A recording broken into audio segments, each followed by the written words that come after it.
good money, but we've got a long lease, fortunately.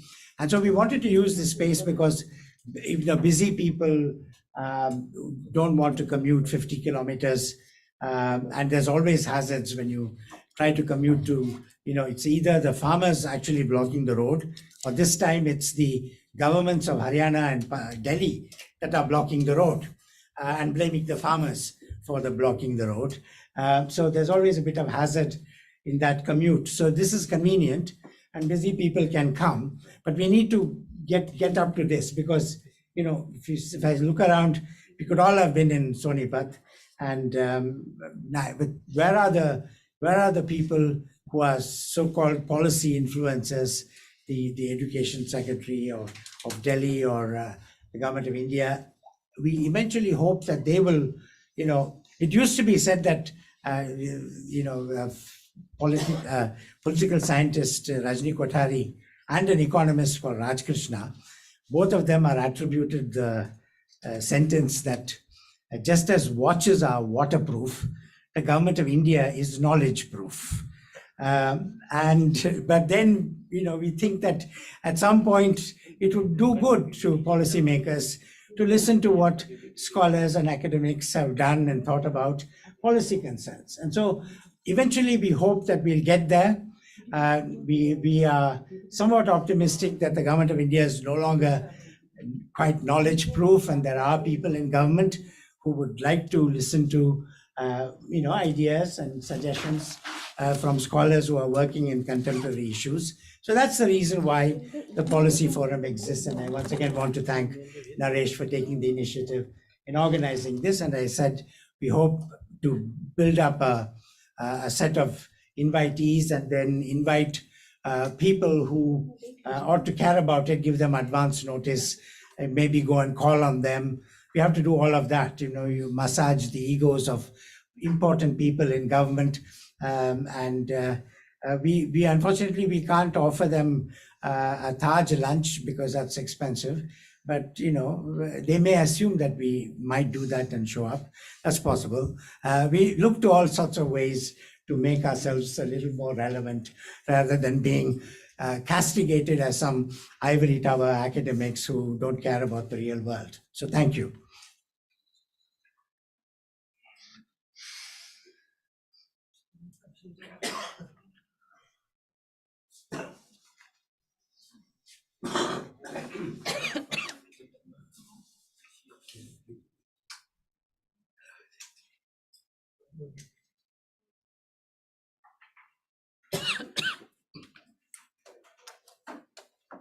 You don't have your bio has been announced. So you're not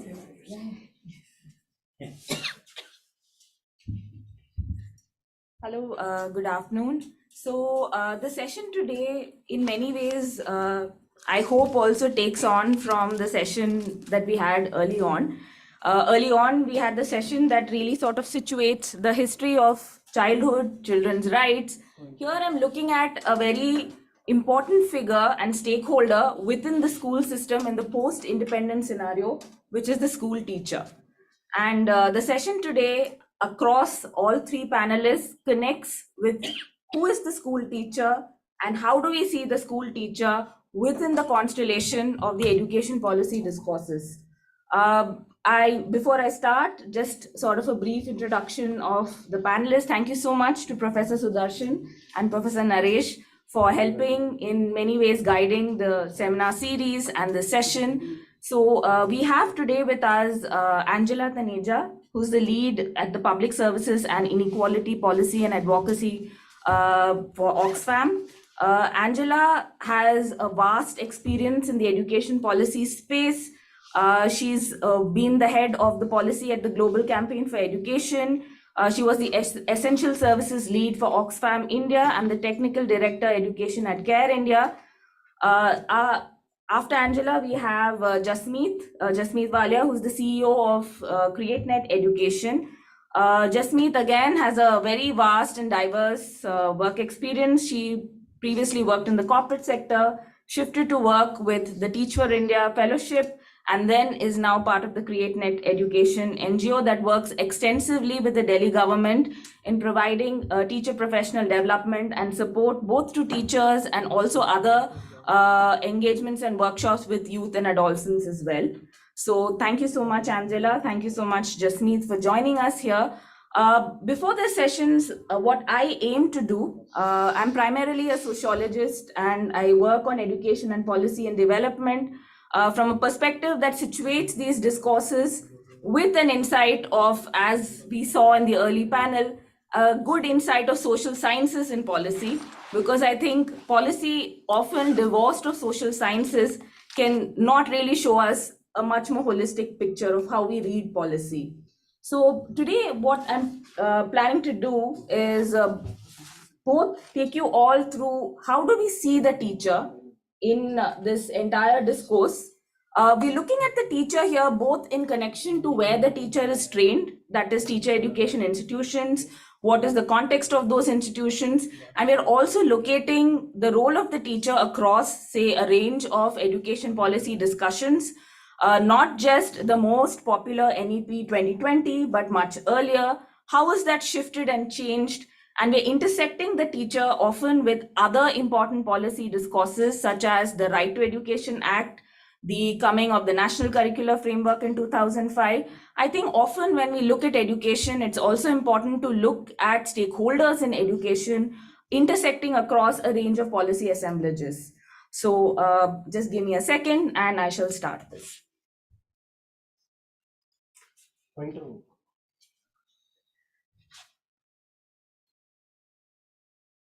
So the role and the importance of the school teacher, I think I really don't need to sort of emphasize this enough, but the Sustainable Development Goals, teachers are a key to education reform, equitable quality, education and lifelong learning for all. We see the teacher or the school teacher as one of the 10 targets of the SDG 4 as well, and the need of national governments and international communities to increase the supply of qualified teachers. However, in the Indian context, we see a vast sort of disparity in what the policy proposes and what the policy expects, and what is the reality of the school teaching scenario in India. We see a vast shortage of teachers across levels of education, especially in terms of where they're teaching, how they're trained, how they come into the system. And also, what does it mean to not have a good qualified teacher, and what is the sort of impact it makes on the learning levels of the child? Now, when we look at the school teacher, I think it's also in many ways interesting to look at how does the school teacher come into the perspective. And if you look at older education commissions, the school teacher has always in many ways been revered as an important social and cultural figure in the development of the child. So you see a number of education commissions post-independence emphasizing the need to give importance to the teacher and to teacher education. That is how teachers are trained. But what is interesting also to know, and this is something that I mentioned, is that the nature of the Indian state post-independence, education comes onto the concurrent list as an important sort of negotiating space for the center and the states only in the 1970s. So when we're talking about, say, teacher education, the role of the teacher, we are speaking about it in a space post-independence where the state governments have a stronger stake and a stronger defining role for education. Even today, when I speak about education and education policy, we often forget the role of the regional state vis-a-vis the larger national or the center.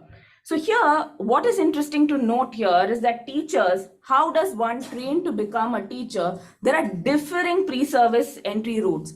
So across India, there is no one route to become a teacher post-independence. Although there are efforts to uniformize it, we are seeing teacher entry routes at a multitude of levels.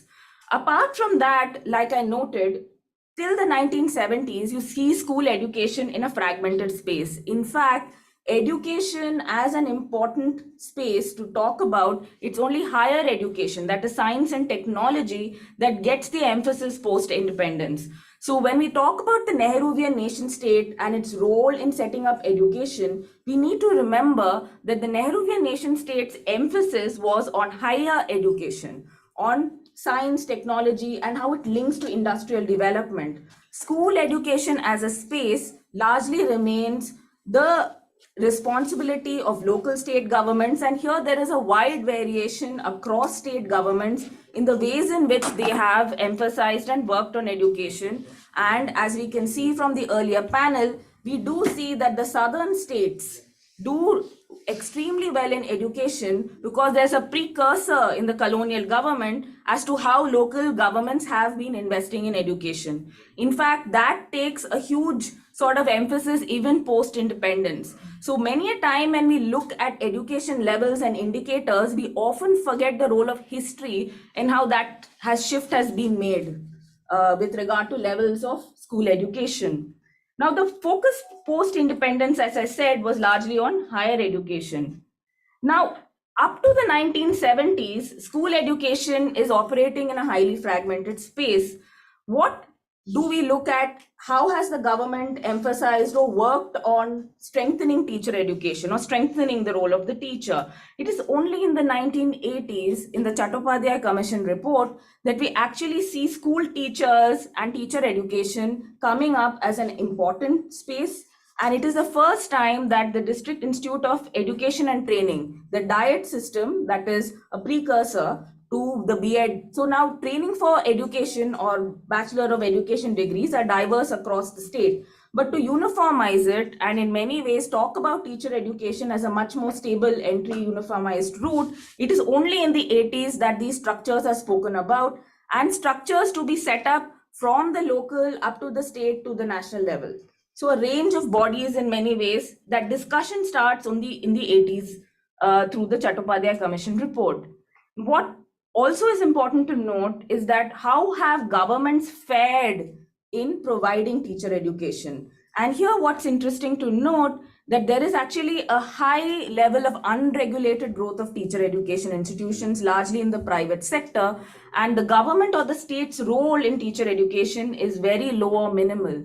In fact, up to 80% of teacher education institutions are run in the unregulated private sector, whereas a very small percentage of teacher education institutions are run by the government. This in itself in many ways speaks about the quality of teacher education as well.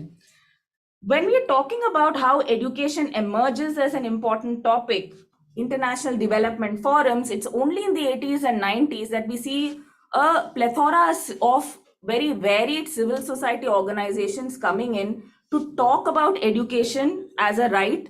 And most notably, it comes in conjunction with child labor, that is removing children from hazardous work and to make schooling compulsory. So in the Indian context, it is in the 90s that actually international forums discussions on childhood and education starts in many ways influencing national governments, especially India, to talk about education within a larger and much more emphasized rights forum. And here, when we're talking about rights, like I said, the dispersed notion of rights, it's only in 2009 that formally the right to education comes into place. Till then, there are a range of compulsory education laws at the state level. Here, what is interesting to note is that there is a paradox that's coming about in the 80s and 90s. At one level, you have the structural adjustment program, that is the neoliberalization discourse. And at other level, you have this rights discourse also dovetailing in. So you have a number of civil society organizations, judicial activism, all of that pushing to expand the right to life with the right to education. And it is at that juncture in the 2000s that when we have at one level progressive civil society voices talking about education as a right, at the same time, we have state governments emphasizing the role of the private sector and the withdrawal of the state from education, social security, and health. It's a paradox that's working, where at one level, you're talking about the state to bring about responsibility and accountability at a larger level in education. The legal framework is moving towards much more emphasis on PPPs and privatization. So when we have structural adjustment programs, it's also at that juncture that international aid comes in for a number of education large-scale programs such as the DPEP, followed by the Sarva Shiksha Abhiyan, which we know today as the Samagra Shiksha Abhiyan. It's been expanded. So when we're talking about the right to education, a very, very fundamental right, it's only in 2009 that a certain framework of accountability is made where the state is accountable for the right to education, but it's important to emphasize here that it's only up for elementary education, that is up to class 8. It doesn't expand beyond that. So as we're talking about the right to education coming into place, the right is also in many ways discussing the role and central sort of discourse about how and what kind of a teacher are we going to have in the classroom. And it's for the first time that we're talking about the teacher in a much more progressive sense. A teacher that could be more autonomous, a teacher that could have more control over her work. How that gets translated into practice is a much more difficult and complex space. But the RTE in many ways dovetails with the National Curricular Framework in 2005 and the National Curricular Framework for Teacher Education in 2009 that actually speaks very, very importantly about the role of a certain kind of teacher, a teacher that has autonomy, a teacher that in many ways is invested in her students and in many ways talks about child-centered learning, that the learning is not something that the teacher has to give to the child, but learning that the child brings to the classroom and the teacher in many ways facilitates that. That's a very, very important sort of policy shift that happens in the 2000s. Now, through the 1980s, what's also important to understand is the paradox continues at the state level. So while at the level of the center, you're having a larger framework of rights coming together, at the state level, local state governments are on a full push to contractualize teaching. So you're not having permanent teachers in place, but a number of schemes to bring in school teachers as a contract level. So you see this contradiction. So at one level, you see the stabilizing of rights, but the discourse of practice is actually moving towards contractualization. And what does this actually mean for the role, the profession, and teacher education itself?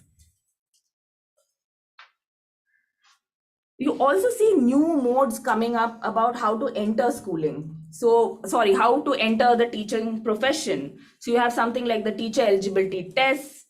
You also have, like I said, in the 80s and 90s, something that comes into a strong picture with the Chattopadhyay Commission report and a high level of privatization is there number of teacher education institutions that are coming up with absolutely no regulation.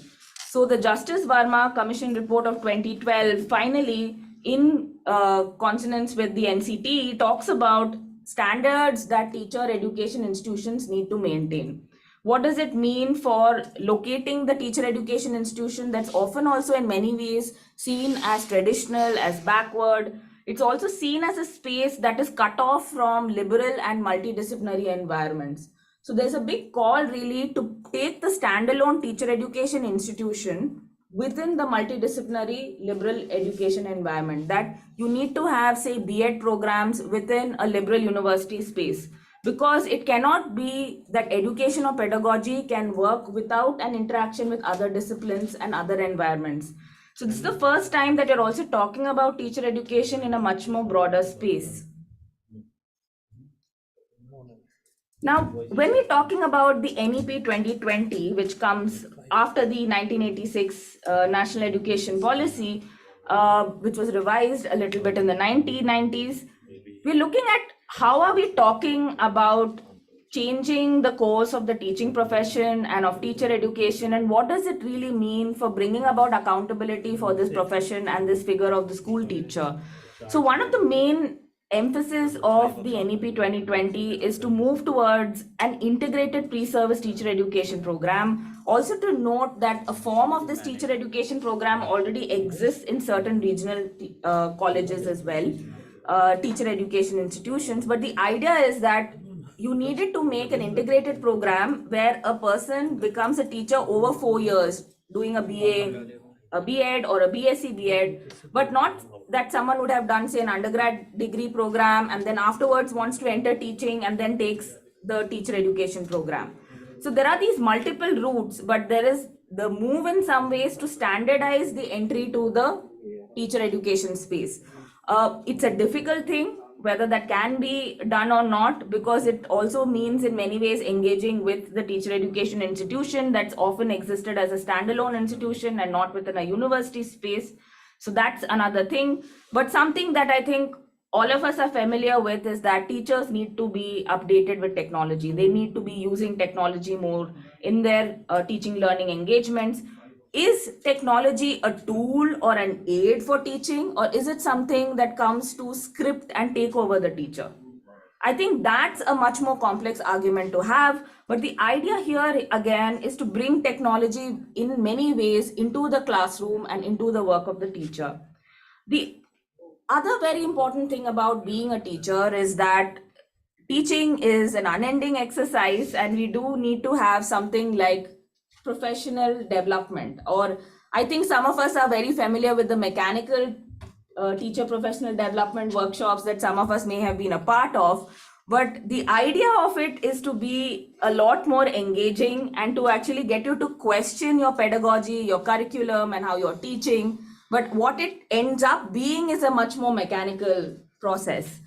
Again, this is something that always remains a difficult task. Do students want to become teachers when they grow up? Will the best students be attracted to school teaching? When we talk about school teaching, I think the model often at times in discussions with a number of other education policy practitioners is the Scandinavian country. Oh, in Finland, teaching is revered. In Singapore, the teacher is revered. But often we forget to see what exactly is the school system and the nature of teacher support there that makes teaching a profession that people want to aspire for. So in the Indian education context, it is a difficult task. Will we be able to attract the best students to school teaching as a profession? The other important thing, something that's come about in the past decade and has been enforced quite widely in the Western context, is the idea to link performance with pay-based incentives. At the school teaching level, this still remains a controversial space, and it hasn't, at least to my knowledge, it hasn't yet been done, especially in the government school space. But it is something that is spoken about in the NEP, that you need to be able to align performance and pay-based incentives for teachers. Now, what are the gaps really? Now, when we're looking at teacher education institutions, they've largely been standalone institutions. They do not operate within the university space, which is also quite sad in the ways in which teachers are prepared. 80% are in the unregulated private sector. There's a vast diversity with how teachers are trained and their experiences. The other thing, of course, linked is the status of being a school teacher. In the Global Teacher Status Index actually equates school teaching in India with the librarian. That is, the status of the school teacher is equivalent to the librarian. So would people want to aspire for something that status is seen as equivalent to the librarian? You have other countries, of course, like Russia, China, Malaysia. Can you equate school teaching with other professions, other high-standing professions, law, medicine? There have been efforts really to be able to equate it to other highly more standardized professions, but it's been a difficult endeavor. And whether social and cultural norms also give teaching that same status is difficult to answer. The other important thing is, how much are school teachers paid? There is an entire discourse often coming from mainstream economics that looks at school teachers as being highly overpaid and not doing work. That's a discussion that I'm not going to go into here. But what is important to note here is that the pay that teachers get is not exactly fair enough wage for them to be able to sustain in the profession as well, especially as a school teacher. We're talking also about contractualizing teaching, and you can see that there's a wide diversity across states in the country. There are states that have up to 30% of their school teachers in the contract mode, and in the Northeast, you can see that there's a higher sort of percentage of contract teachers. So there's also a lot of a disparity with regard to contract teachers. The other thing is also teacher competencies and performance for pay. This isn't something that's easily uniformable. It's not easy to uniformize this. And how will something of this nature in many ways be aligned to the differing sort of social and economic characteristics of teachers in the school system? Because you're not really talking about one kind of teacher here. A teacher in many ways is a product of the ecosystem that they work in. So how do you sort of translate a uniform pay system for a teacher who say maybe teaching 100 students in a classroom versus a teacher who has the resources and is teaching just 15 students in a classroom? And the time is in many ways modeled very differently for these two teachers. What kind of recommendations can one make after just sort of briefly cursorily looking at the NEP discussions on the teacher? See, one of the main things is, like I noted, teacher education institutions largely operate as standalone institutions. So if you're going to make a 4-year teacher education program, what does it mean for an institution that's largely been only having 2-year, say, teacher education programs or 1-year teacher education programs? And can a standalone institution quickly become a university? These details of autonomy, of who one will speak about in terms of regulation, accountability, they are all gray areas. We still don't know, and different institutions are still working upon it. Now, when we're talking about quality, again, do we see the best students want to enter teaching as a profession? Will there be enough sort of change in the mindset to be able to enter teaching as a long-term sustainable profession? The contractual nature of teaching, and of course, in many ways, a regulatory framework. When we see the private sector operating with teacher education institutions, the private sector is today a very, very important stakeholder in the school, in the education space. So when we're talking about accountability, about standards, are there discussions also in many ways overarching to the private sector in certain ways or not? At what level? And finally, when we look at teacher performance, a lot of research in the UK and US context has shown that the moment it gets aligned to students' performance, you see a high rate of fabrication of marks. You actually see students' marks increasing with teacher performance being linked directly to students' marks. So how do you sort of in many ways talk about teacher performance in these very, very complex spaces? Because learning at the end of the day is in many ways moving towards being standardized, but can you also bring very diverse elements of very, very organic teaching learning that happens in the classroom, and can that really be tangibly measured in a larger context or not? That's a very difficult thing to answer, but I leave you all with just this sort of a brief sort of policy history of teachers in the education policy space. I now call upon Angela to speak about the UN task force on the teaching profession. And Angela, please look up. Okay, this is going to be slightly more complicated.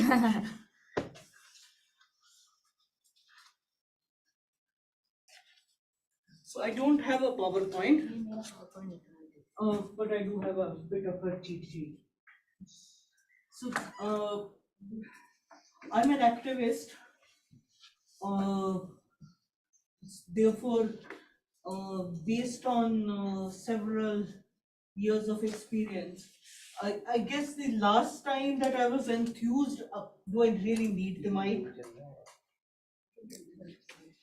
I don't think this is on.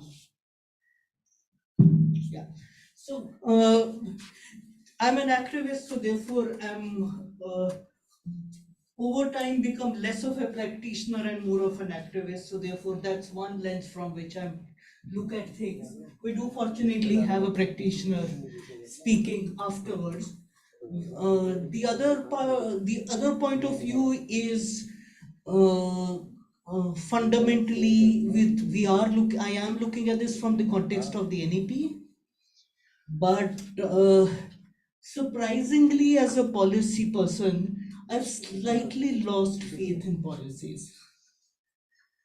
Uh, the last time I was enthused about something in the policy space, truly from the bottom of my heart believed that policies mattered, was the Right to Education Act.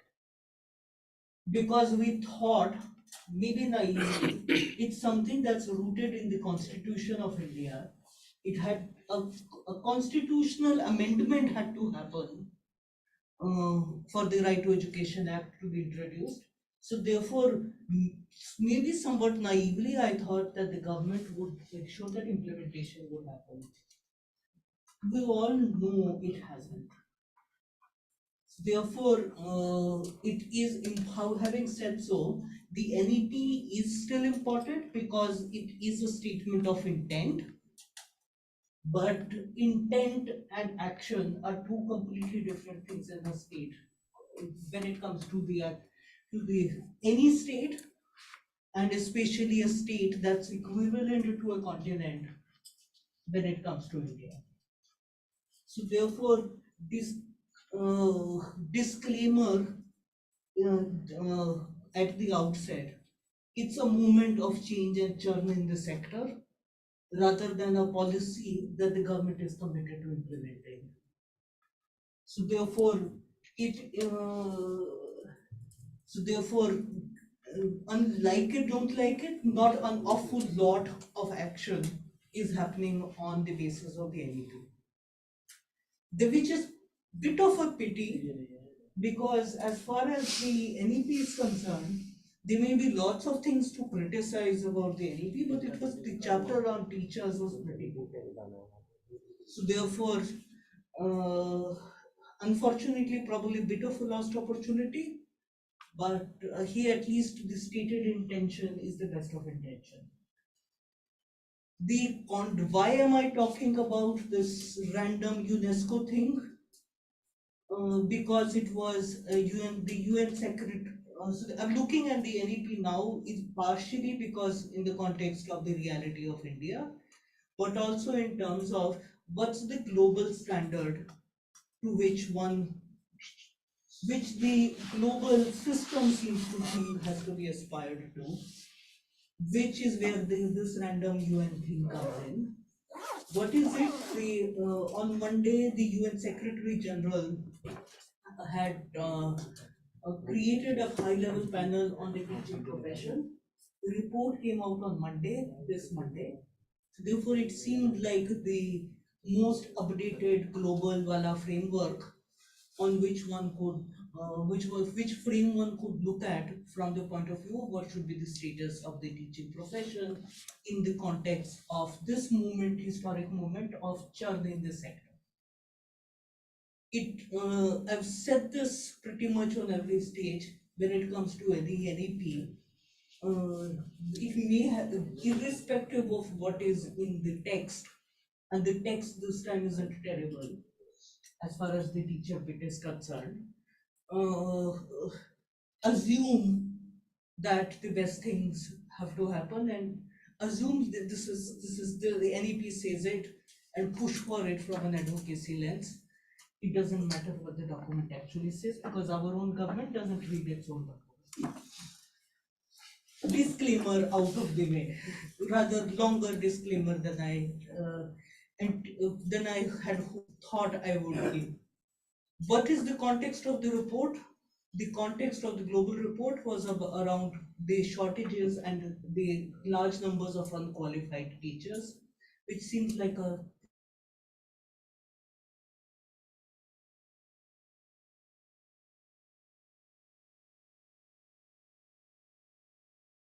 easier following after the previous presentation, but fundamentally, there are around, by some estimates, at least there have been 19% vacancies in schools, which is why the government is in the middle of trying to do school mergers and shutting down schools rather than opening them. The context is 20% schools teachers are not graduates, And in fact, a quarter of teachers in private unaided schools are not professionally qualified. The context is there are the average wage is around 13,000 per month on average, of which 8,000 per month is the wage for women. Unsurprisingly, women get paid less than men, but that's how the cookie seems to crumble in a large number of sectors. Early childhood education workers are unsurprisingly the lowest paid and the lowest among the lowest in terms of qualifications. Uh, Unsurprisingly, and it goes with the wage question, 59% of teachers are not eligible for benefits like PF, like gratuity, like healthcare, like maternity cover, which are like the basics that every employee should be getting. We, especially given they are pretty much full-time workers, we are seeing continued and increasing in some ways contractual employment of teachers. Career structure, path, reward remains a flat sector. The work problem of non-teaching work, despite being promised in any number of including in the Right to Education Act, has not gone away. Teachers being asked to do non-teaching work. And of course, the self-financing private colleges versus truly qualified career path and training path remains a problem. So what does, in contrast, what does the what's the benchmark that the global system talks about? And there are 10 points. Firstly, it talks about the need to enable the transformation of the teaching profession.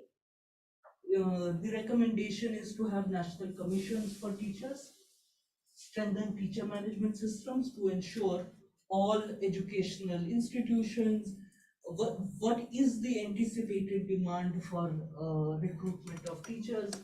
There's some mechanism to project it, to predict it, and ensure that they are hired at the appropriate standards.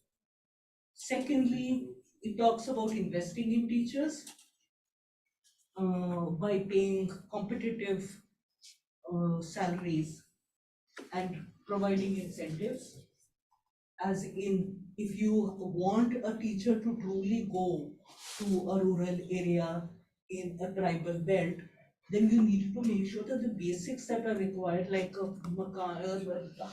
place to stay there, and those things kind of in a large number of parts of the world, including some of the poorest countries, they make it happen if they want to make it happen.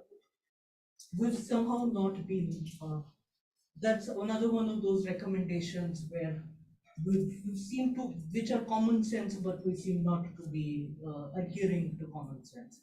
They talk about, of course, affordable, high quality teacher training and CPD, including availability of materials. So therefore, it's not just a function of teachers should be trained in this, but then you also need to invest in the mechanisms required to make this happen, which means basically fix the teacher training colleges and universities to ensure that that is truly feasible on the ground. Third point, equity, diversity, and inclusion. Promote women and representatives from marginalized communities into leadership positions. We all know teaching is a feminized sector. Who are the administrative officials in the department? Odds are they're not women. Odds are even within the unions, they're not women. So therefore, if you truly want to ensure gender justice, then you need to be conscious about age. I mean, I'm saying gender because there is no one in their right mind would argue against gender justice. But then there is a Dalit angle, there is an Adivasi angle as well, which people, not to mention the question of minorities. So therefore, if one truly wants to ensure people from marginalized communities, the educational setting is representative of the milieu of indigenous people. And some of the conversation in the previous session was about how educational systems aren't necessarily the most receptive for indigenous people. Then you need to have indigenous people in leadership positions in India as well, and that starts with the teaching profession. You need to address all forms of harassment, including gender-based violence. It's something that happens not only to girls, it happens to women teachers as well. We all know it also happens to people from marginalized communities. The Dalit teacher also faces discrimination. It is okay, maybe less so the teacher, but the midday meal cook certainly would have a hard time in a southern higher caste cluster. Therefore, preparing the system to ensure discrimination doesn't happen again involves someone who's sensitive in leadership positions. Fourthly, elevating the status and dignity of the teaching profession, which is the same question of are we truly looking. There's nothing wrong with librarians. Please don't get me wrong. I'm fond of books and libraries, but it's not when you finish graduation and you want to do something in life. Being a librarian is probably not the first thing that comes to mind as this is what I want to do for the rest of my life and have a great time and be respected in society. Therefore, if we want people who truly are the best of the best, then we need to make sure that the profession is attractive enough to people who may have higher aspirations in life. People keep talking about Finland as an example. I have good reasons to talk about Finland, unlike a large number of people, because my husband happens to be from Finland. My sister-in-law is a teacher in Finland. She left being a chemical engineer to become an assistant teacher because it is a slightly more it's less stressful, but it is also equally respectable in society. Can you imagine a respectable international company person in India resigning from her job to become an MCD teacher? I would say it is somewhat unlikely, both because of status and also because of pay. But it is nothing exceptional. It was for me when it happened, but it was like the most normal thing that one could have thought of. So therefore, needing to elevate the status and dignity of the teaching profession is critical, which involves recognition, which involves a more decent working condition, but also a recognition the fact that teachers are humans and not widgets in the administration who can one day do teach, the next day they will do the survey, the third day they will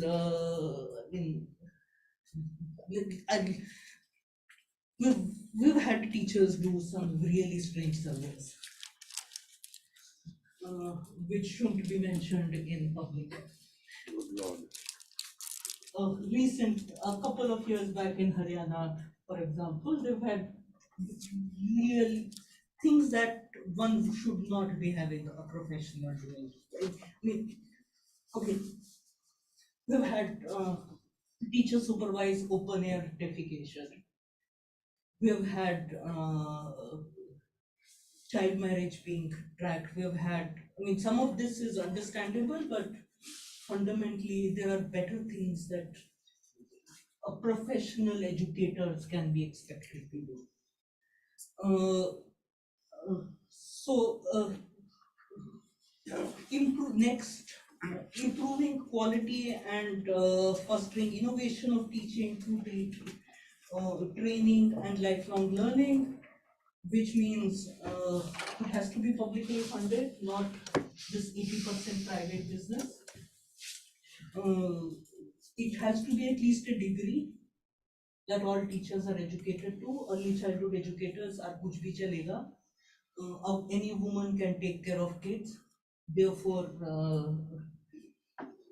we've had at least more than 50% of educators in early childhood. If one doesn't count Anganwadi workers, who are probably the biggest workforce for early childhood education anyway, who are unqualified. And in fact, the document says at least graduate, at least degree, but ideally master's or equivalent degree for teacher qualifications, which would involve both theory and practice training, which includes also training teachers to be leaders, which also includes continuous professional development, but also things like exchange with research universities, and induction and mentoring programs with so that new teachers are mentored by existing professionals rather than just thrown into the job. So sixth, ensure sustainability, people and democracy, so that teachers are prepared to ensure sustainability, democracy, and investing in people. That's not something that one, especially of late, progressively, is not what is emphasized. I'm not talking about generally about democracy in India. I'm talking about fundamentally early grade reading. पढ़ना लिखना आ जाए बच्चों को, everything else can happen later, but a child will have only one child. So therefore that. Fostering humanity in teaching through decent work. Employment has to be, conditions should be through social dialogue, including collective bargaining, which basically means unions still play a role. In India, unions have almost become a bad word, partially because they don't necessarily act as professional bodies. I have very strong, good friends in the unions, but that's been always a critique. But fundamentally, but also because the government, and it's not about just the present government, doesn't necessarily listen to unions. So therefore, it becomes a two-way relationship. The more you're treated like only a contractual negotiation wala entity, the more you end up by focusing only on that. So therefore, it needs to be collective. Working conditions need to be collectively bargained. Teacher status, there should be, anyway, I'm spending too much of time on this, but fundamentally salaries and working conditions should be comparable with other professions with similar educational qualifications, and including emphasis on gender parity in terms of pay. But also ensuring contractual conditions are decent and promote long-term commitments to the sector, but also healthy workplace, including social protection, including pension, including all of the things that make you want to stick around in a job. Also, mental health related issues need attention. It is stressful to have 40 little devils every day. Some of whom may have genuine problems at home themselves. And while we talk about teachers, and that's the emphasis of this present talk, but there are also other education personnel in the education system. I've kind of briefly mentioned the Anganwadi workers as well as the midday meal cook, but there are also personnel who require professional growth and basic working and living conditions. We need to, number 8, developing leadership in teaching in terms of making sure that they are able, both in terms of leadership within the educational setting in terms of both for children as well as parents, but also in terms of the teacher circles that one would hope for professional development and peer support. And as well as in terms of eventually it's teachers that often end up growing into management in terms of the cluster resource center, the block resource center people. Ultimately, CRCs and BRCs are maybe treated by the administration more as M&E people, but are fundamentally supposed to be mentors. Number 9, advancing human-centered education technology. It should not replace teachers, but empower teachers. They should become creators and autonomous users of technology and not passive recipients. Unfortunately, a lot of what has happened within the system of late has been has been top down rather than bottom up, in terms of here is this package which you have to do. Therefore, and a lot of this teacher training that's been done remotely loses out on the human face-to-face element by being a one-way technological transfer. During the pandemic, teachers found technology to be useful, but at the same time felt that they were not equipped. Things have not significantly changed since then, even if access to devices may have improved, and it wasn't terrible in urban areas like Delhi to begin with, but we still don't have access to devices in rural areas. We still don't have schools that have electricity, let alone broadband. So therefore, we have a long way to go. Lastly, it calls for transforming teaching to a new social contract for education and social dialogue. Therefore, if we truly want to reform the teaching profession and ensure that quality, equitable education for all is realized, we do need a different social contract, and we need a process of dialogue with citizens at large that change is possible and is तरह नहीं चलेगा. The fact that change has to happen needs to be accepted by the administration as well as citizens, because political will is a reflection of people's will, and an election moment is the point at which one should talk about change. And it's not about who comes to power, it's about the fact that this is a moment where across party lines, politicians tend to listen. And therefore, this is a critical moment to have this dialogue. Thank you.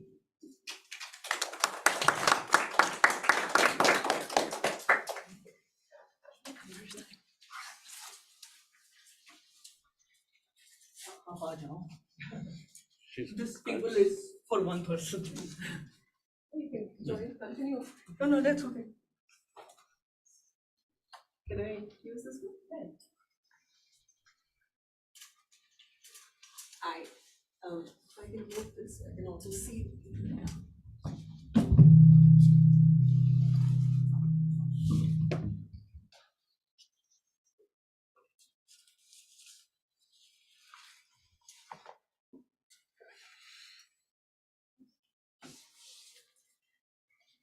Afternoon, thank you.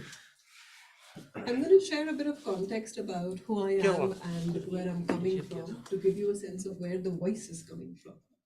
So I'm a practitioner, as Vidya and Angela mentioned. I've been a teacher myself, and I'm currently part of what we would like to call a movement of educators. We work with communities, we work with teachers in low-income schools, we work with teachers who work with children in a very out-of-school space. We work with youth and we work with government departments. And we really look at building a movement of educators who lead the change from within the system. And that's where the voices are really coming from. I'm not a policy maker, I'm not an academician. So all my context and stories come from within the school and within the classroom space and what the teachers and the education departments think and the way they work. So just putting that disclaimer out there where this voice is coming from. So before we go forward, we work with the education departments primarily in Delhi, which is in the senior secondary schools as well as the MCDs. We've worked in the past with Sikkim and Chhattisgarh. The rest of the states, we do a lot of work directly in communities of teachers and youth. The intention of the way of working is really based a lot on two aspects. One is the aspect of what Freire says, where change has to be led from within the system. The change has to be led by people within the departments, the systems, the educators themselves, not an external body leading a change. And the second place where we are very strongly rooted in is of the Indian philosophy of change coming from within a person. A lot of what Angela and Vidya were talking about, the teacher really is the change in the classroom. And each teacher needs to lead the change. And how does that happen? And what kind of change does a teacher need to make in herself in the first place to be able to work in this new reality? And that's the whole practice of change that we come from. I will go forward in explaining these stories of what it means to work with the government systems and with the communities and what is NEP telling us. Now, as a practitioner, my question really is that what am I looking to expect? What change am I looking for? Like Vidya very beautifully explained, NEP is not the first policy which has talked about this change. We've had policies even before this. But what really are we looking for? We are now looking for a teacher and a child to work in a context where classrooms are experiential. This is what the policy asks for, where there are multiple pedagogies in place. There is storytelling, there's arts, there's sports, and everything is equally important is what the policy talks about. The policy talks about technology being used by children as well. The policy talks about peer learning. And the policy also talks a lot about moving from an exam or a marks-based to a competency-based education. It's talking about integration of subjects. It's talking about really bringing out the differences and the cultural elements of India. This is what the policy talks about. Now, the question that I'm left with is this even possible? If I look at the multitude of what India is, if I look at rural India, if I look at urban India, semi-urban India, if I look at small cities, if I look at metros, if I look at tribals, if I look at the differences in Dalits, if I look at the difference of caste, of gender, is this even possible? I think as a practitioner, that's the first question that I'm kind of attempting to make sense of. Angela very beautifully said that it is a statement of intent. I'm a teacher. I'm wondering, is this intent a utopian intent? Or is this practically and truly possible? So we have been working with small communities of teachers and experimenting with what is possible, attempting to try and understand what kind of teacher development would lead to learning spaces which could be like this. I have a video in English. I don't know if that's going to play, just to give you, it's more for this context. sorry, the video is not going to play, but I'll tell you what we did in a community program. We worked with a very small community of teachers, multiple such communities across the country, through a year-long professional development program, the CPD that Angela was talking about, which was not a mechanical CPD, but a very intensive one where teachers came together in a peer group, which was facilitated, and they looked at their own identities. They attempted to unpack what is their person, what is the person going in to teach, and what biases are they bringing in, and what perspectives are they bringing in about themselves and the children, and how is that informing their work with the child. How is that going, how does that need to change?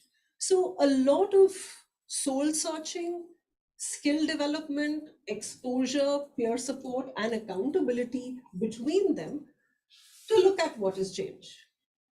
We were hopeful. We saw examples of what the teachers were able to do in their classrooms. And again, these were very low-income classrooms. These were out-of-school spaces. These were low-income schools that we were talking about. So multitude of spaces where we saw that something is possible. But coming back to, is this possible in a government context, which is where majority of India's children are? And that's the next question that bothers me. There was a study, a time allocation study done in Delhi with about 200 teachers by Accountability Initiative. This was done just before the pandemic. So after pandemic, the numbers might have changed. But what the results came out was that roughly only about 40% on an average was teaching time. 60% of a teacher's time was not into teaching. And that 60% is an average across both MCD, which is primary, as well as secondary schools. Now, that's the reality. That's the context of our teachers today. The other context was of what is the kind of work that is taking up all their time and why. What also came out very, very strongly was that because there is a shortage of resources, everyone gets given additional work. And sometimes that's a lot, sometimes it's less, but that mental burden of feeling burdened is very, very strong. Additionally, we're in that phase of transition. So we are working with technology and manually. So everything is done twice. Right? So at this point, technology is not reducing or making them more efficient, it's doubling their work. Maybe it's the transition, maybe it is the phase. I'm hoping we will come out of it. But that's the reality of our teachers today. And that's the reality of how our teachers are measured is by the pass percentage. So the study that Angela was talking about, where teachers teach the test, is the reality of our country. Our teachers teach to test. Our teachers teach because they're evaluated on the pass percentage of children in their classrooms. So we're not talking child development. We're not talking holistic growth. We're not talking identifying the potential of a child. We're talking, how can I make this child pass the exam? Because that's what I'm held accountable for. So that's the context of our teachers today. And in this context, is it even possible for NEP to come in? What will it take? And I come, as a practitioner, I come from a space where I want to be hopeful. Because working with the children, working with the educators, you have no choice but to be hopeful. You want things to be better. You want things for our children to be better, who I see in school every day. I cannot go back and say that, because the system's like this, and because the politics is like this, and because the country is so big and the resources are so few, it cannot work. I have to come from a space of hope. So I'm looking at what will it take to make this a reality. And when I look at what the policy says of teachers, it's not enough. It's not enough to only look at teachers, to see how to make this work. And we're very guided by the systems change aspect. And this is what is really helping us make sense and try and have some kind of a roadmap. What is it going to take for NEP to actually work in a country like ours? And this actually makes it a very difficult one, but this is what we're going to need.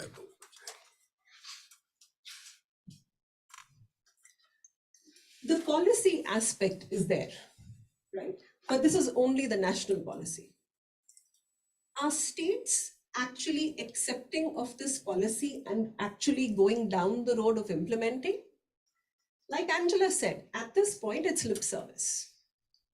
At this point, that policy change in the state is not fully coming in. Like even today, when I'm working with the teachers and the educators, and I ask them, okay, primary school, the entire system is going to change. You're no longer going to be first, second, third grade and all of that. Are you aware of that? They're like, yeah, we've heard of it. I don't see it happening.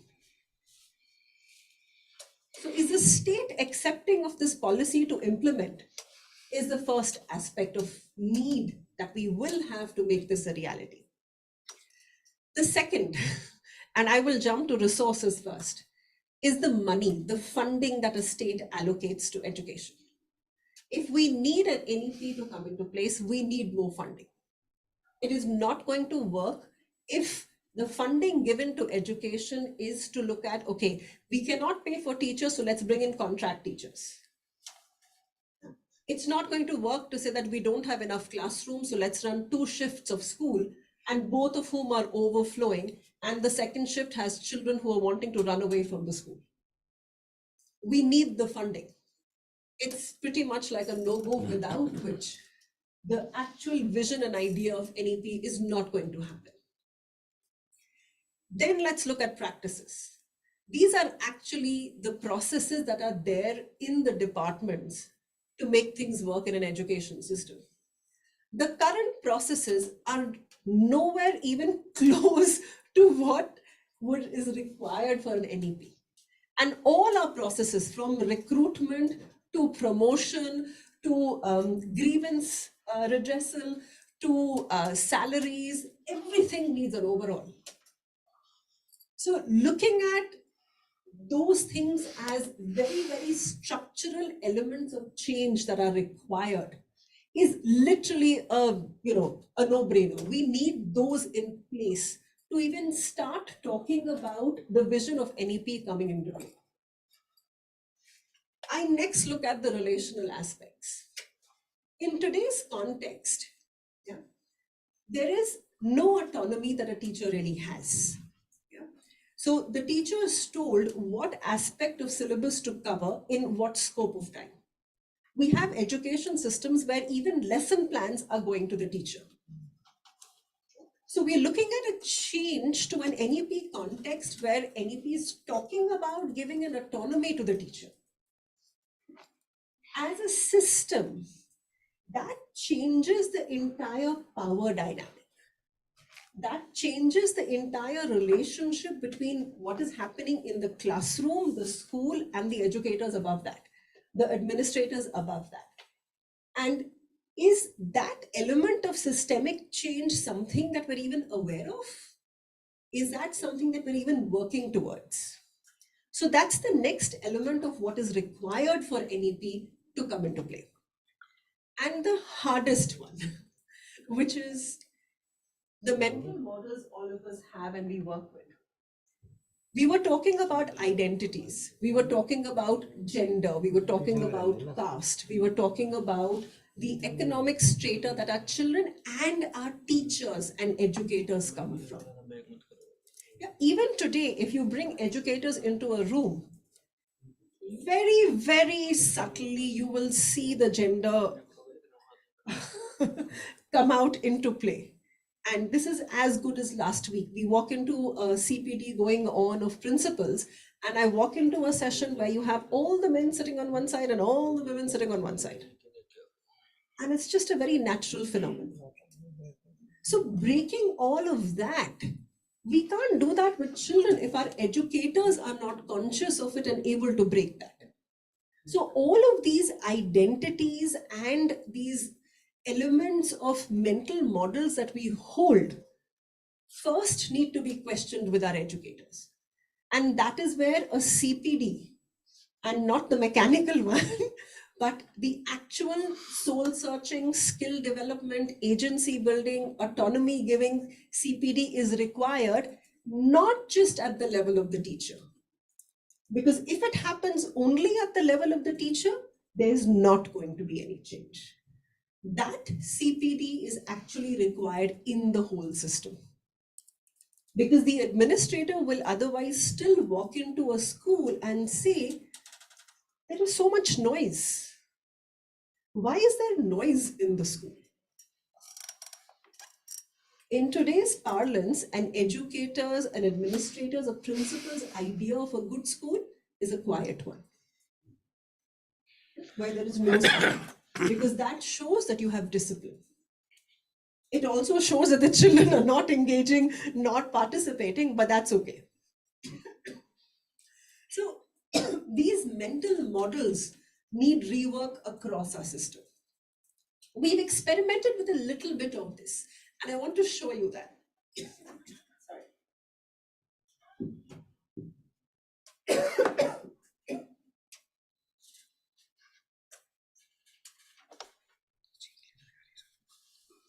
We've attempted to experiment with this and see, is this possible? So we have very small groups of CPDs that we develop. These are teachers, these are principals of schools, these are youth. And with that, each facilitator works with a community of 10. So a lot of work in depth, but which multiplies, which then goes on to the level of a state. So in Delhi, for example, if I only talk of the government system, of all the government schools, of the 2,500 odd government schools of Delhi, we currently have roughly 200 learning communities. And it's very hard in those learning communities. They're not easy to either set up or to put together or to actually constitute a space of learning, because that's not the learning we're familiar with. We're familiar with the learning where somebody comes in and talks to us. So all the elements that we're talking about for children, agency, autonomy, critical thinking, our educators are attempting to experience and struggling. And that's the CPD we're attempting to work on. So it's an experiment in progress, and I'm very happy to invite all of you to be a part of it and learn from it. I'll take a pause here. But these are the questions that I hold for policy as a practitioner, as somebody really wanting to see that policy come into play, really wanting to see that policy in action, because that's what our schools and our children deserve. Thank you.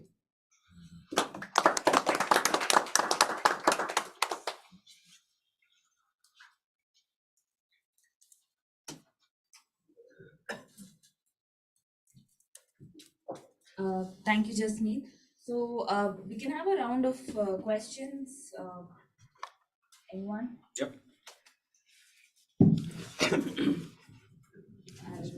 Great presentation from all three of you. Very, very scathing, I would say. Very revealing. It isn't that we didn't know all of this, but when you sort of bring the mess out, that's when you begin to have doubts and questions. And my question will certainly not be a polite one. Just that, do you think that the mess that you have reflected through your presentations is actually a product of a certain design or sheer stupidity? I'm basically a journalist. I'm not a teacher. I'm taking classes, all right, but that's where I come from. I need an honest answer to this, because at every step, Vidya pointed out, that we have had these education policies over and over this more or less the same sort of regurgitation almost each time.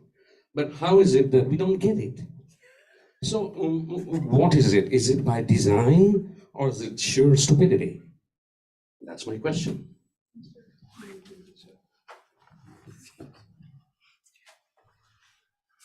I am inclined to say that there is a third aspect to it, which is incompetence. Which, to me, it's a combination of incompetence and design. One doesn't need to believe in conspiracy theories when sheer incompetence can be a perfectly legitimate explanation. The element of design in this is governments fix the things that they think are important, and they've clearly not considered education to be important enough to fix the problem. So therefore, why is that the case? Because elites aren't necessarily educated in the public education system. So therefore, it doesn't concern them. So therefore, the political will to fix the mess isn't there. Therefore, incompetence persists. Yeah, thank you. If I can add to that. I would also add in another element of inertia, because the aspects of change are just so large. It's easy to say that, okay, I will do X and that will put a band-aid, but it will not solve the problem. It will not get to the root of the issue.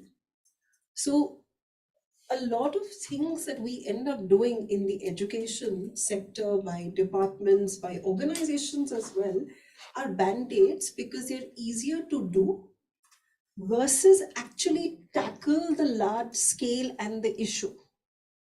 And it's also easier to then show closure, because the big problem is not going to be solved in 2 years, 5 years, which is the term of a political party. It's not going to be solved in the term of the director of education or the minister of education.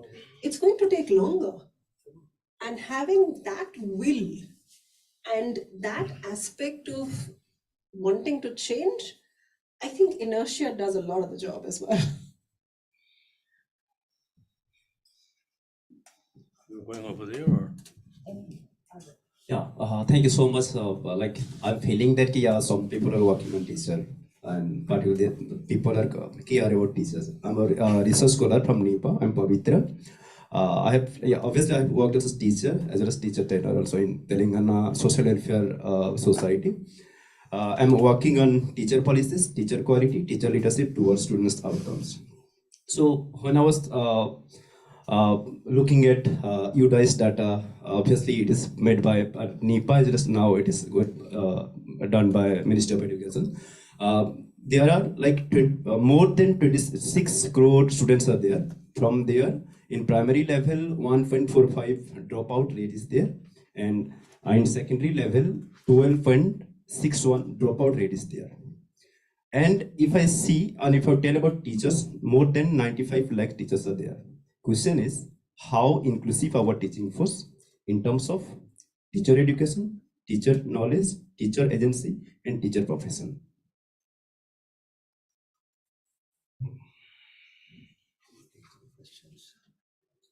We'll take a few more questions. I was thinking of two comments that I heard that I've been thinking about. You mentioned that election is a time when the public ought to force the policymakers to pay attention to what's important. I recall that the chief election commissioner of the first general election was Sukumar Sen, and it was a magnificent job getting the electoral rolls done for the 52 elections, ensuring that everyone who was a refugee and had come from Pakistan could also vote. So it's a mammoth task. After the elections, he went to the Prime Minister and said, in this election, we've used symbols because the electorate is illiterate. and therefore they can recognize a symbol. They can't read the name of a person or a party. But he said in subsequent elections, you must aim to do away with symbols so that there is an incentive to the political class to make sure that their voters can read their names and the name of the party in the local language. Now this, nowadays, it's considered to be one of those insights like nudge and behavioral economics and so on. This was done by Sukumar Sen to the Prime Minister, and to this day, we use symbols. So I'm wondering whether, what hope is there then to educate the political class, what might nudge them to do the right thing. That's one. The other comment I remember was I was in a discussion on corruption, and Amitabh Kant was waxing eloquent on how technology has greatly contributed to the elimination of corruption, and the middlemen are gone, and there's direct transfer of money and so on. And listening to him was Rajnath Singh. And Rajnath Singh said, it's all very well to believe that technology will eliminate corruption. I'll tell you what's happening. In my village in UP, the most respected person when I was growing up was the school teacher. Now the most respected person in the village is the richest person. And if the values of the people are that you respect the richest person and everybody wants to get rich quickly, you're not going to be able to eliminate corruption through technology. I thought it was a wise observation on the part of the minister. He's a minister. But yet, what's happening? I mean, so it's not as if the political class doesn't have some, thoughtful, capable people, but somehow they seem to be, our Prime Minister said he'll deal with the bureaucracy. He's coming into Delhi, all this Lutyens, elite, Khan market gang, and take care of them and produce a change. And then he depends on a set of bureaucrats whom he's known to trust from Gujarat. So what are we to do? I have to look behind you also. Yeah. Oh, sorry. This one, third eye. Go ahead, you go ahead. I'll come later. I have one technical question, especially to you. And this is what I find very, very important in the context of policy understanding. You mentioned between the two components, one is policy and one is practice. When we were students, we were told that the planned policies were very good, but it could not be implemented. So I asked my teacher, how come a policy is good if it cannot be implemented? So we are having a very clear-cut distinction being made between designing a policy and its implementation. And if this discrimination is not taken care of, policies cannot be implemented, and then we will be praising the policymakers and blaming the poor implementers. So this is, I think, must be taken into account in your understanding, your model as well, that these two, they are taken as separate in the Western model. But in Indian model, we require a very, very strong contextual association between policy design and policy implementation. Thank you. Yeah, a short question and a short comment on the basis of the German experience. Thank you very much for this absolutely fascinating panel. My question is to Vidya, because you stressed the importance of decentralization and like India being a federal state. How would you say, does this impact like the efficiency of like policy implementation and actually implementing change? This is also a discussion we have in Germany, that across institutions, like because of the federal structure, like institutional change is like incredibly low in some institutions. And then a comment, I was struck by your characterization of the librarian. In Germany, no, in like in the sources, of course, in the sources. No, I mean this kind of representation, how a librarian is like culturally valued. In Germany, this is a respectable middle class profession, and many educated women who love reading actually would love to be librarians. This is well paid. This is very well respected. And I was wondering if this also says something about like what people value about education. So if it's so apparently the value of education is not, you don't want to be a reader. Like, I mean, if you're a well-read person, this can also, you know, lead to kind of social recognition and status. But apparently if the librarian is so lowly valued, maybe then also reading is lowly valued, which means that also like school education is not, you know, connected to an idea of being well-read. You take more? Could we take a, Yeah. I mean, like, I think we'll just. You have a question? Yeah, I do. Let him. I think. Okay. He's got the mic. Yeah, sure. That's a good qualification. I have the mic. So a few points. One is, this is a policy forum, and we have had such a rich policy conversation, for which I first have to say thank you to all three panelists. My regret, of course, is that we don't have the policy makers in this room. So we sort of talking to ourselves, which is not what I had intended when I started developing this idea. So we will look deeply into this question to ensure that when we have such rich policy conversations on such an important subject, that those people who are engaged in either the political class or the bureaucratic class in public policy implementation are also here.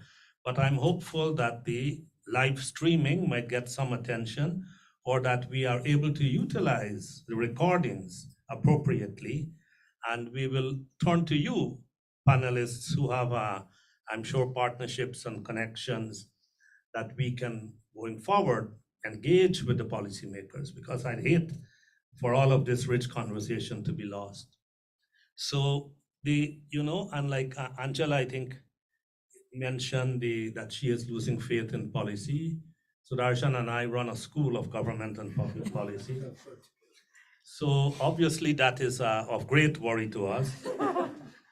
But we are academics, and clearly we have a role to play, but this role that we play, even with our staff, our academic people, if you ask them, who are your colleagues in government implementing your policy, they are not likely to be able to find many or name any.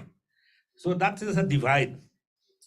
And we seem to think of that community as a completely different alien community who are both incompetent and stupid and incapable of design and so on. Our country cannot run that way by those basic assumptions.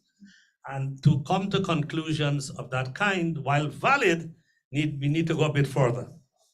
Now, I was really sort of excited by the systems approach.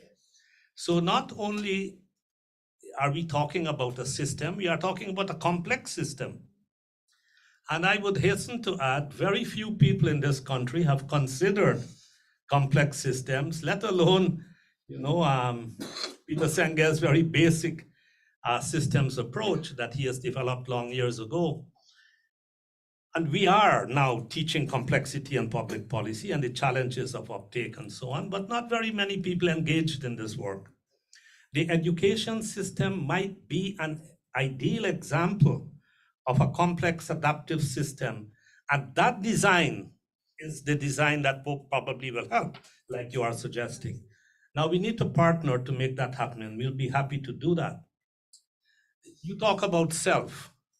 If you ask many teachers about their self, see what answers you get. Many will not be able to answer you about anything.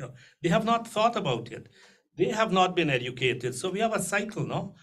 We have a cycle in which a teacher is not ready to teach the NEP, or not teach the NEP, but the demands of the NEP. And so where does that cycle get broken? We need to think that through. Finally, I grew up thinking, I'm of the diaspora, and I grew up hearing from my parents that Indian value system valued three very important images, if you like, personages: God, parents, and teachers, in whatever order. So I have come to this country to teach because I felt I'd be highly respected here as a teacher. And I get a sense that I am. But I'm hearing now that teachers are not very well respected in this country.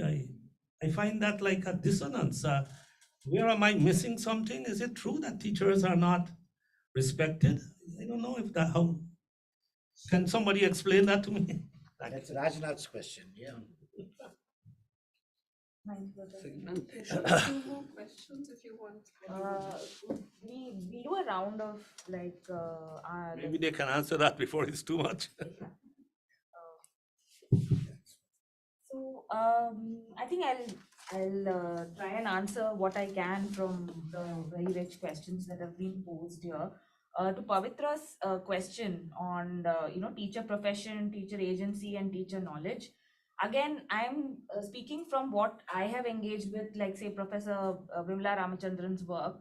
We do see the teaching profession, the school teaching profession, being a little bit more representative now. We do see women from marginalized communities becoming teachers. We do see that in the data coming up, at least from what I've read of her work. With regard to say teacher agency, I think that remains still a very complex question, and I feel that the teacher actually operates in multiple paradoxes. So I do feel that a good teacher at some level, even given the constraints and the burdens of the system, if the teacher is truly committed to the student, the teacher does make some kind of an effort within the space of the classroom to do something. I was very intrigued by this, this sort of story that was shared with me by a teacher educator.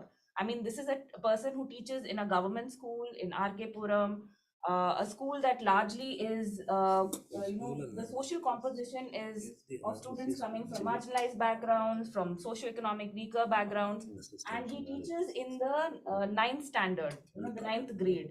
And this is a key grade because students are held back here. Because if they go into class 10th, they have to perform.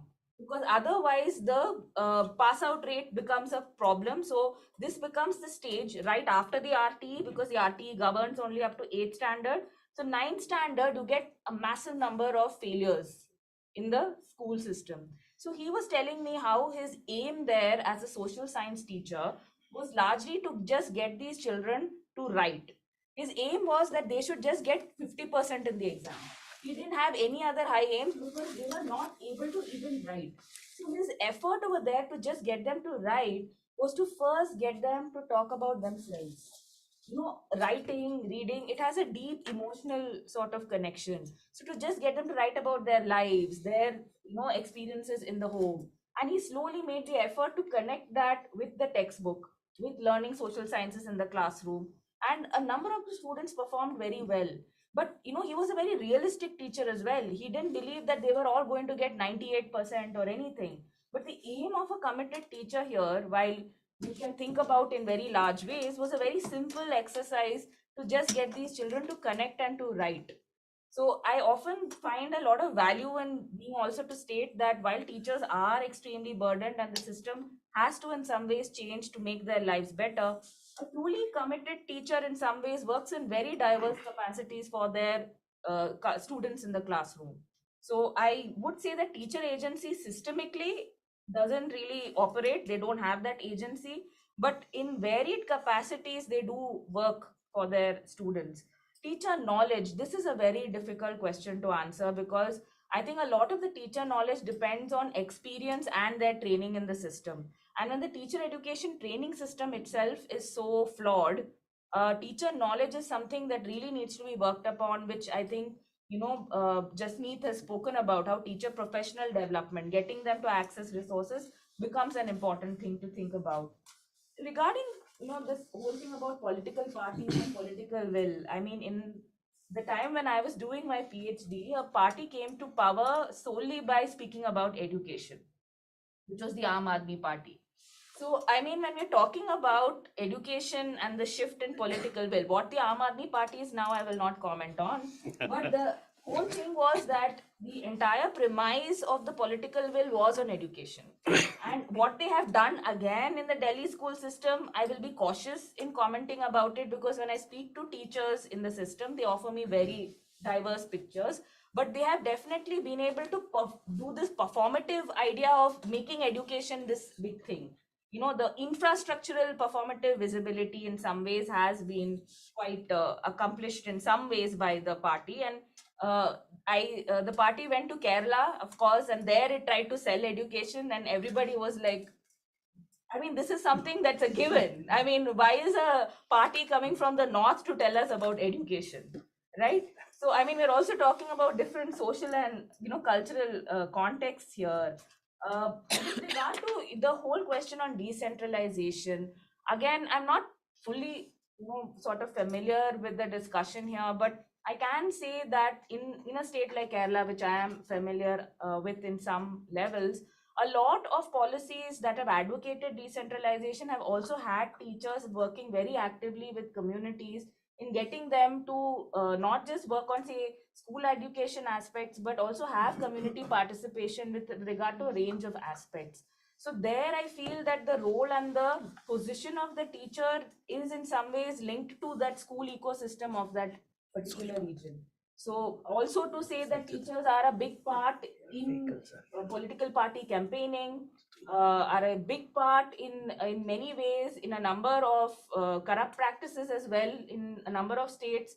So the teacher is actually the local campaigner of at the level of the political party. So while at one level we revere the teacher also in many ways is the first sort of status quoist campaigner of the state as well. I mean, we need to see the teacher in that sort of a complex space as well. With regard, I think the teachers continue to be very culturally revered in the Indian context. I don't think they have much of social and economic power. Unfortunately, the school teacher especially is very culturally revered.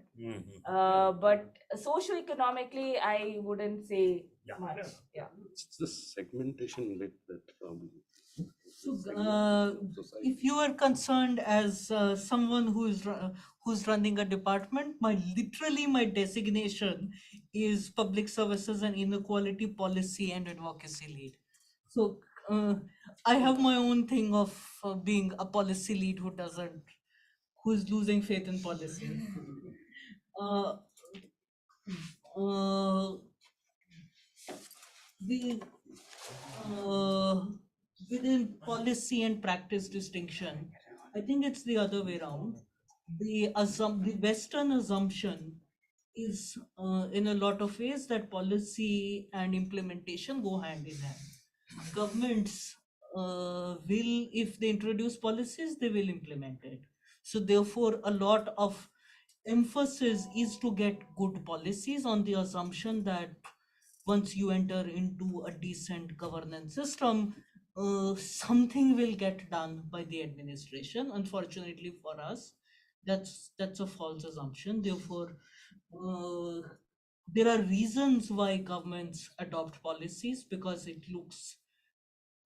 it's the easiest thing to do, to at least say that we intend to do something, versus not being able to even say that they intend to do it. So therefore, it's a first step in a logical progression of actions, and you can't assume, unlike in possibly more advanced wealthy economies, that just because a policy measure has been adopted, it will somehow trickle down somewhere in terms of on-ground implementation.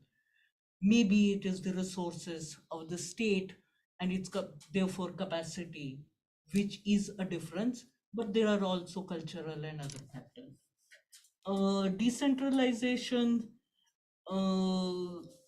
yes, there are issues with federal systems being more, in a complex system like education, it becomes even more complex. But then you can't help the fact that we are dealing with a country with the population more than the population of Africa and Europe taken together. Therefore, you can't have a system that will work across all this. So therefore, the sheer scale of the population makes it inevitable that you do have to have some degree of decentralization / federalism. I did want to talk about the politics of it. Fundamentally, it's a similar to what was said earlier in terms of fundamentally the political class needs to either find an incentive to prioritize it, like they are both in Delhi and Punjab seem to have figured out an angle. It's fundamentally a political self-interest rather than a commitment to meaningful education in its holistic sense that is driving it. But hey, that's better than what we have in a lot of other contexts, even if it's imperfect in the process of transition. But fundamentally, there needs to be a process of social dialogue. People need to start caring. Status of teachers, I think there's a distinction to be made between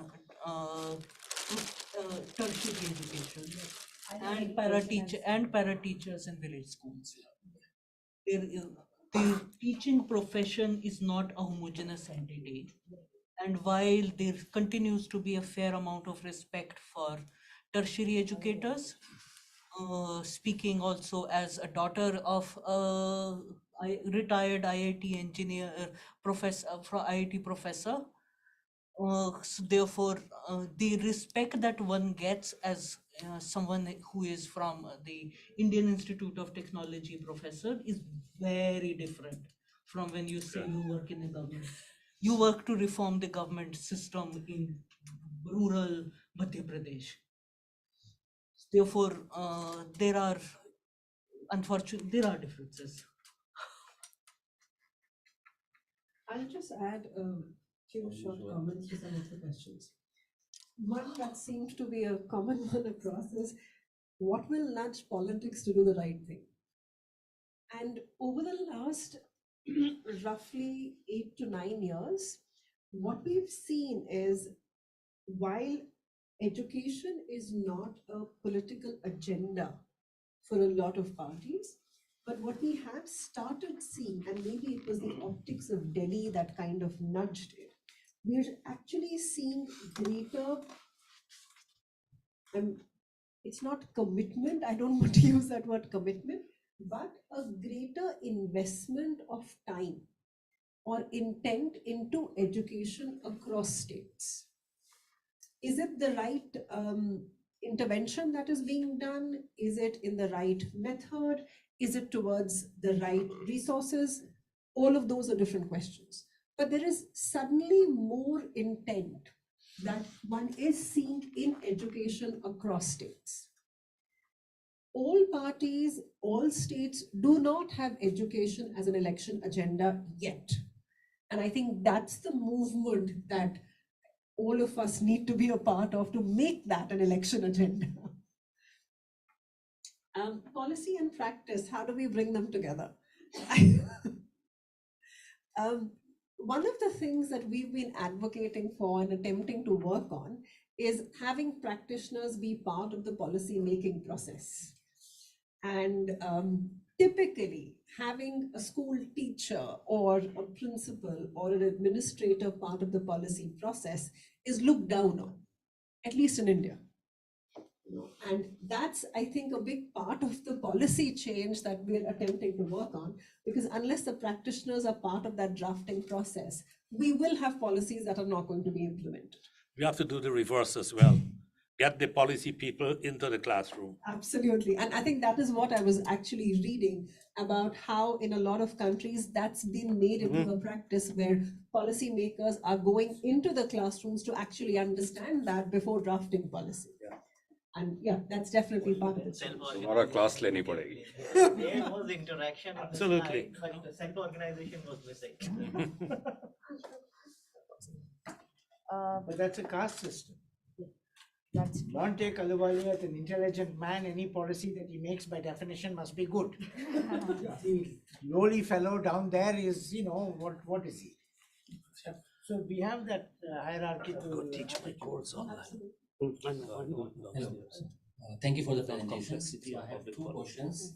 One, in your experiences, have you observed some quick fixes that we can have, which are like not even politically controversial, which is something that students and teachers both want, and something that is, let's say, implementable within the current allocation of budgets?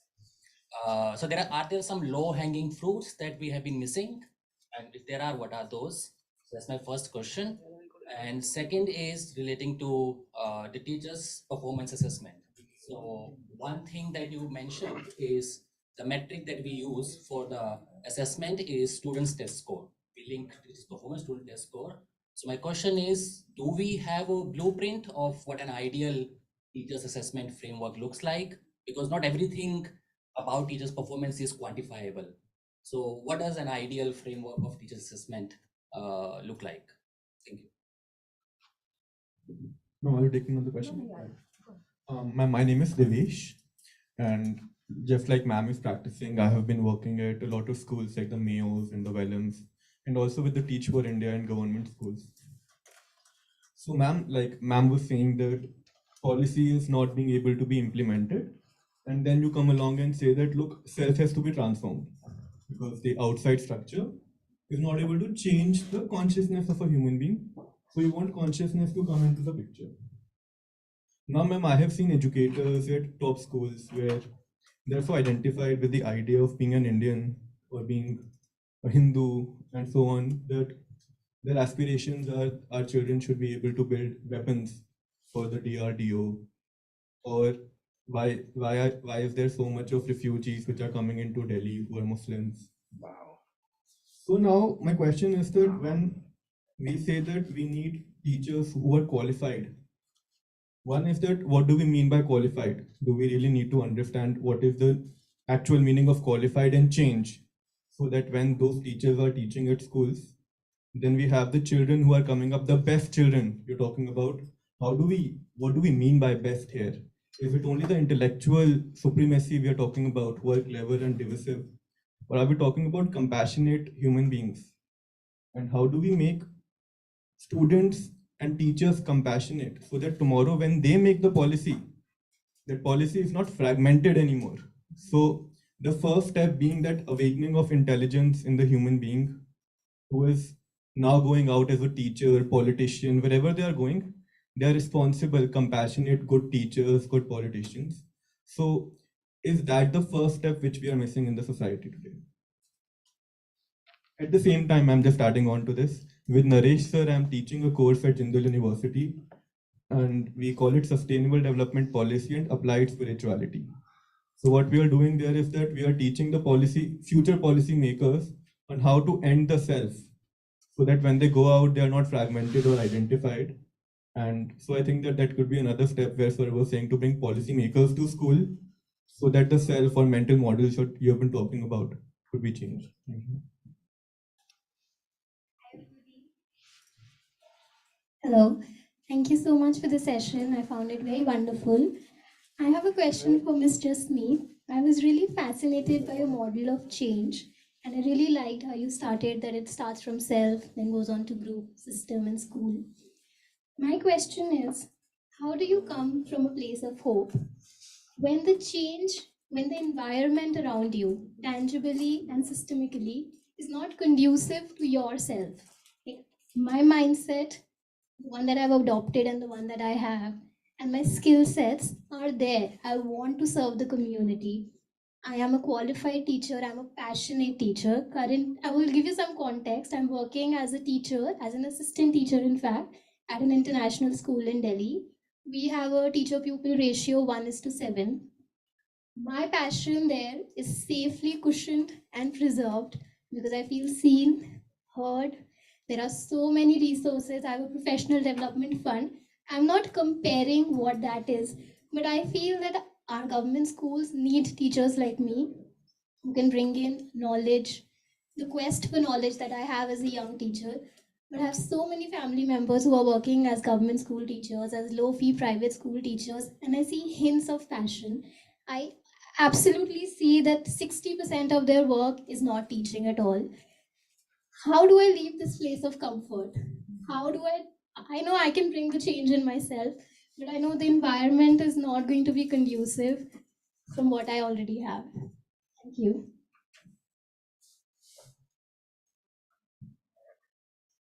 Angela, would you want to take the question on teacher performance and what that looks like?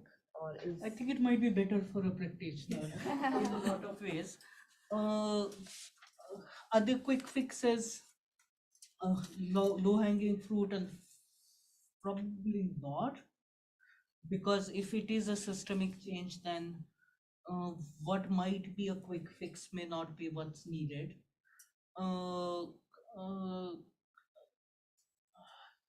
Having said so, and in fact, in some ways, that's also in terms of teacher assessment frameworks as well as what's a qualified teacher, it's a cyclical process of reform. What might be adequate at one stage may not work at the subsequent. So therefore, there are no one size fit all solutions, but a start, having just said that there are no quick fixes, given an average Indian education system right now, making the CRC cluster model in terms of giving at least space to teachers to come together, ideate,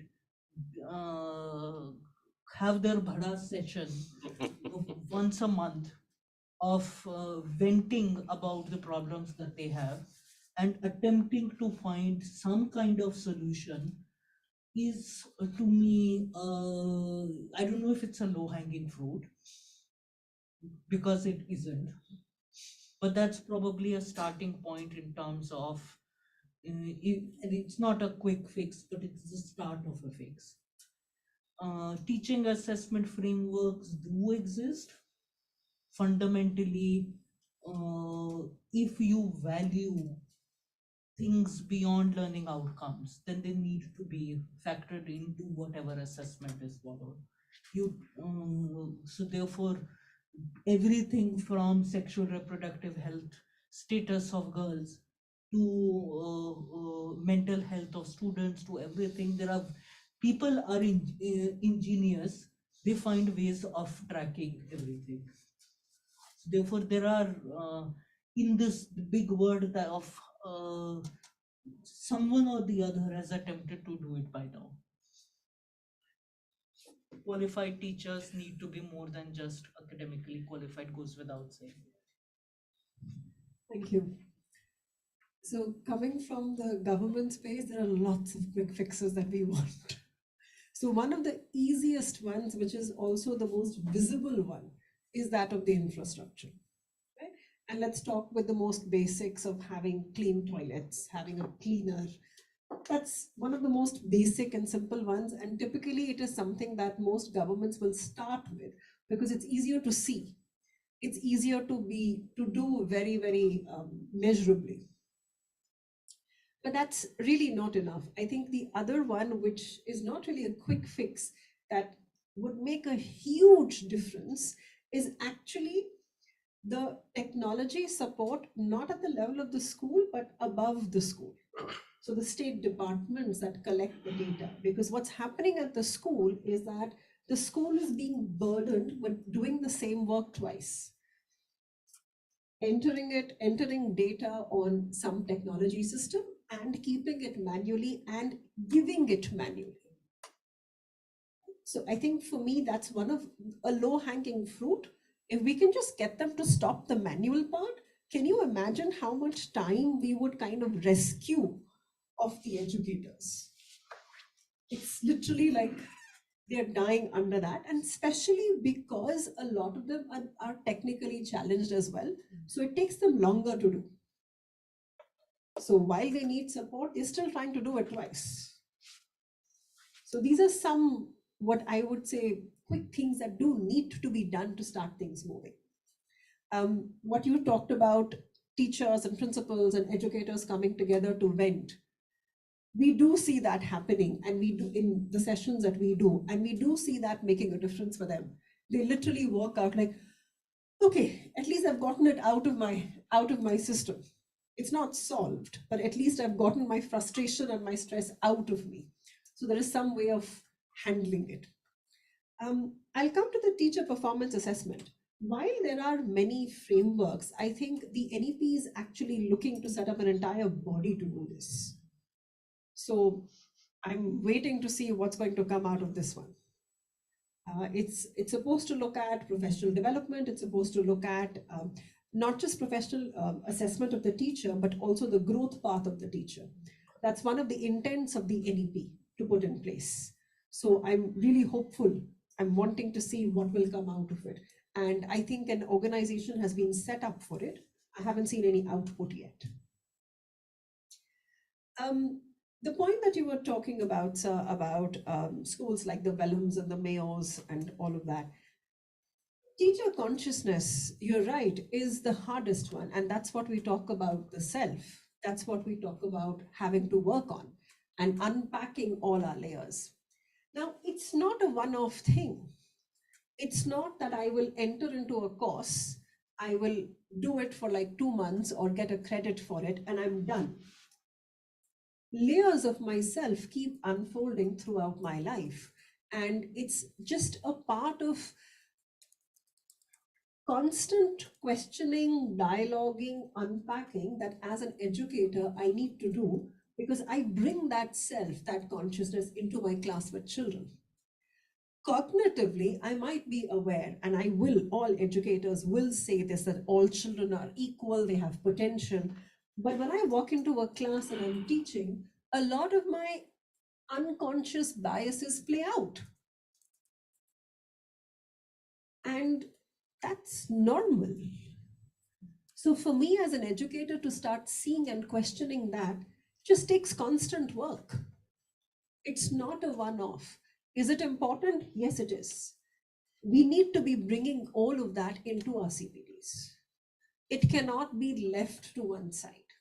So that's the challenge. And that is why the whole change aspect is such a bigger and a tougher task, because that just needs to be part of it. And not just for teachers, also for the principals, also for the administrators, also for every department official who walks into a school and is part of the education system, because all of them influence it.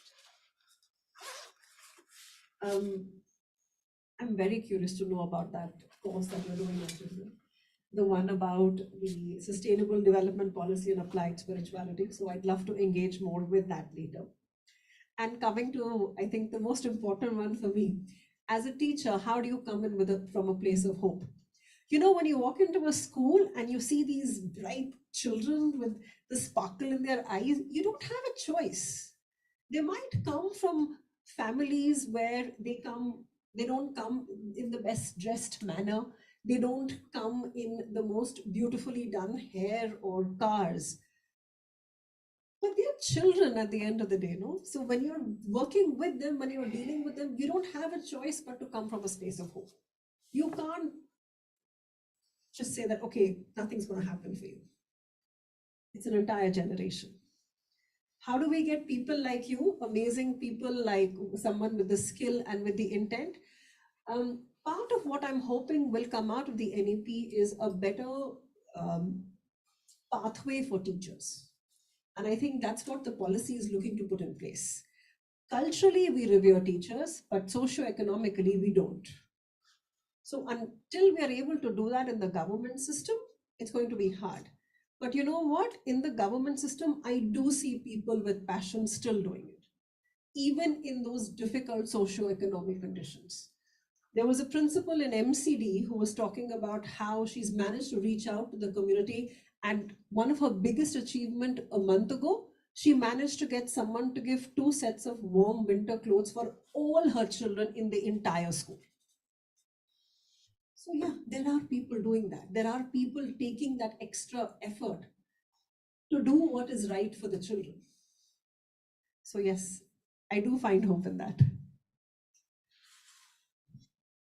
Thank you. Just a couple of points. I feel like with regard to the teacher performance question, at the higher education level, I think there is a lot of set pattern, especially with the UGC and how it seeks to assess teachers with regard to their performance. The NEP, as both Angela and Jasmeet have pointed out, we are yet to see how it plays out in the school education system with the school teachers.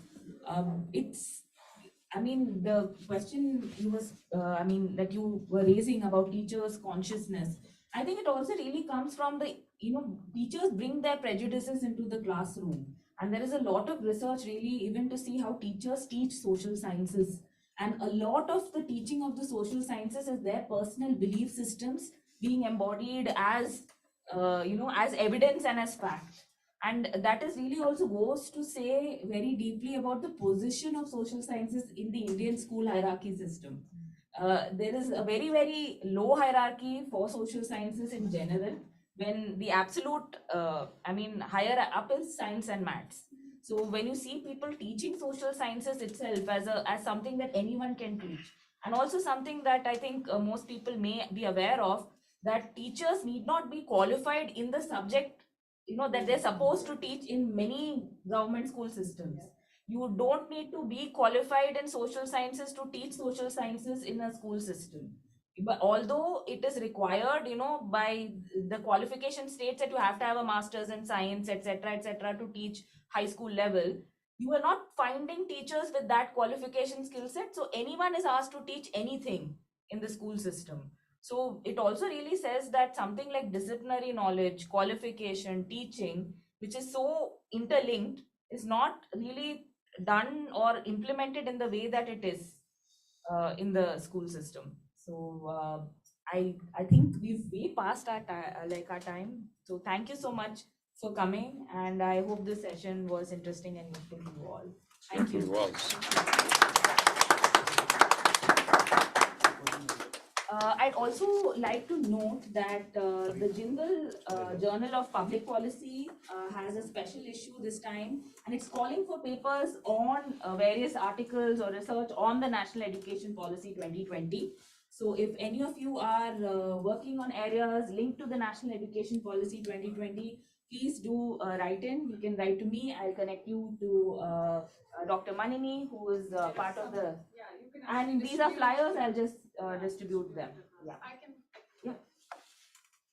So thank you again for coming. Thank you. Very interesting. Any commentaries, short articles, anything? I actually cannot go any, including